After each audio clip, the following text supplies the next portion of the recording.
Évangile de Luc, chapitre 15. Tous les publicains et les gens de mauvaise vie s'approchaient de Jésus pour l'entendre.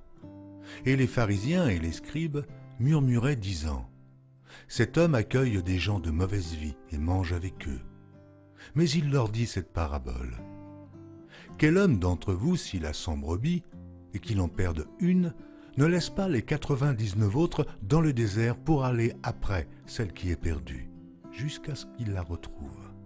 Lorsqu'il l'a retrouvée, il la met avec joie sur ses épaules et, de retour à la maison, il appelle ses amis et ses voisins et leur dit : « Réjouissez-vous avec moi, car j'ai retrouvé ma brebis qui était perdue. » De même, je vous le dis, il y aura plus de joie dans le ciel pour un seul pécheur qui se repent que pour 99 justes qui n'ont pas besoin de repentance.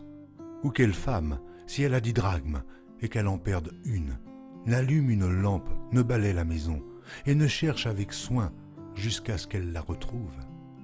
Lorsqu'elle l'a retrouvée, elle appelle ses amis et ses voisines et dit : « Réjouissez-vous avec moi, car j'ai trouvé la drachme que j'avais perdue. » De même, je vous le dis, il y a de la joie devant les anges de Dieu pour un seul pécheur qui se repent.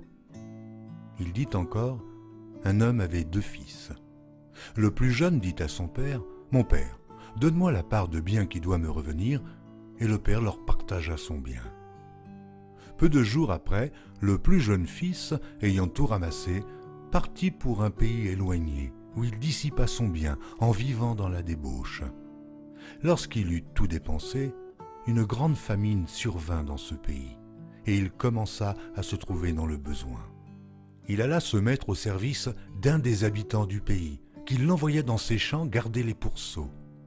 Oh, il aurait bien voulu se rassasier de carouge que mangeaient les pourceaux, mais personne ne lui en donnait. Étant rentré en lui-même, il se dit : « Combien de mercenaires chez mon père ont du pain en abondance, et moi, ici je meurs de faim.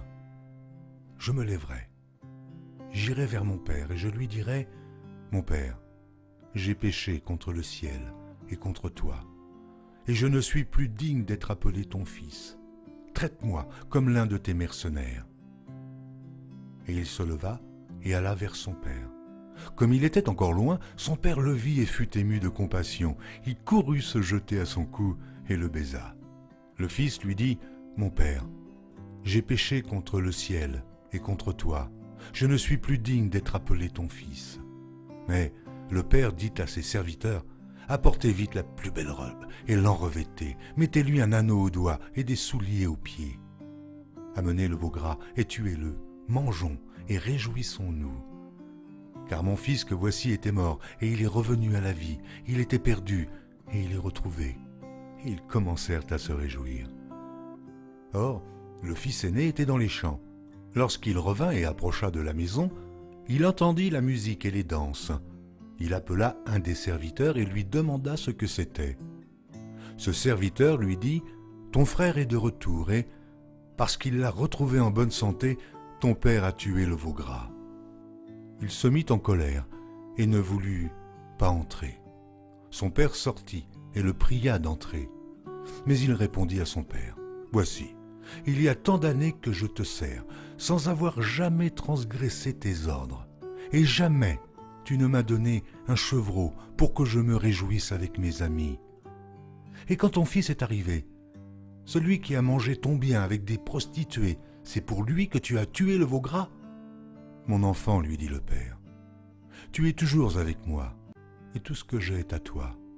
Mais il fallait bien s'égayer et se réjouir, parce que ton frère que voici était mort, et qu'il est revenu à la vie, parce qu'il était perdu, et qu'il est retrouvé. »